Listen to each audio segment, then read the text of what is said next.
Factor follow-up segment tonight, effectively dealing with illegal immigration. As you know, the federal government will not do that. So things like securing the border and punishing criminal illegal aliens are ignored. Now some states are taking action, almost defying the federal government. Joining us now from Baton Rouge, Louisiana, the Attorney General of that state, Jeff Landry. So what exactly are you doing down there in Louisiana, Mr. Landry? Well, here's what happened, Bill. In February, the city of New Orleans' police department issued instructions for its officers not to ask for the immigration status of people who were in their custody or cooperate with federal authorities. In response to that, Representative Valerie Hodges and Representative Jay Morris filed bills. Representative Hodges' bill would basically cut off funding, the public finance, for municipalities who engaged in sanctuary city policies. That bill passed through the State House with bipartisan support in an overwhelming majority, and it is now in the Senate. If we're able to pass that particular bill, what would happen is those public officials who are engaging in sanctuary city policies would have a choice.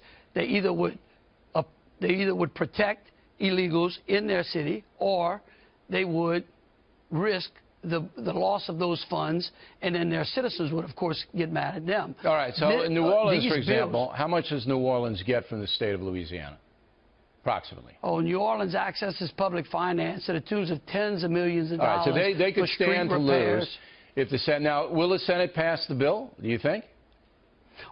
Well, we're hoping to. I can tell you that today I think the odds are good. I think if people out there, both in Louisiana and around the nation, call the state Senate at 225-342-2040, we will get the bill through committee next week. We had a hearing on it today. It went well, except they deferred the bill to next week because there are some in the Senate who want to take out the enforcement mechanism in the bill. And we know without the enforcement mechanism, the cities will continue. Are there any other towns in Louisiana beside New Orleans that have sanctuary city policies, as far as you know?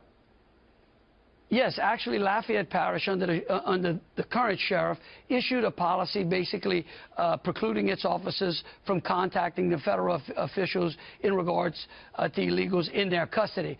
There is a new sheriff coming into Lafayette Parish in July. We visited with him. We believe he will change his policy. Now, what about the Cates Law situation, whereas an illegal alien comes, hurts somebody in your state, you know, it's still not prosecuted by the federal government. ICE doesn't detain them.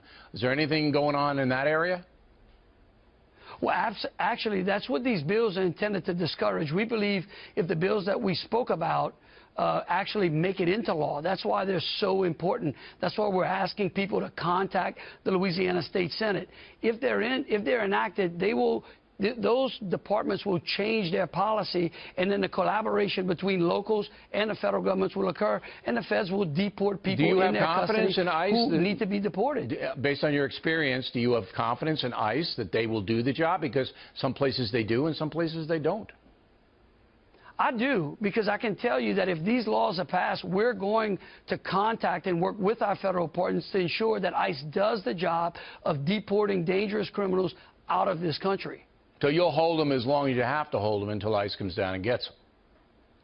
Absolutely, because there was federal law passed decades ago that actually reimbursed local governments for holding these illegal immigrants until ICE takes them into their custody. And so we believe that we'll work with ICE and get this done. If this law passes, Bill, it will be one of the strictest in the nation, and I think it will eradicate sanctuary cities in Louisiana. We will follow it, see if Louisiana can't lead the way against the sanctuary city movement. Mr. Landry, we appreciate it very much. Thank you.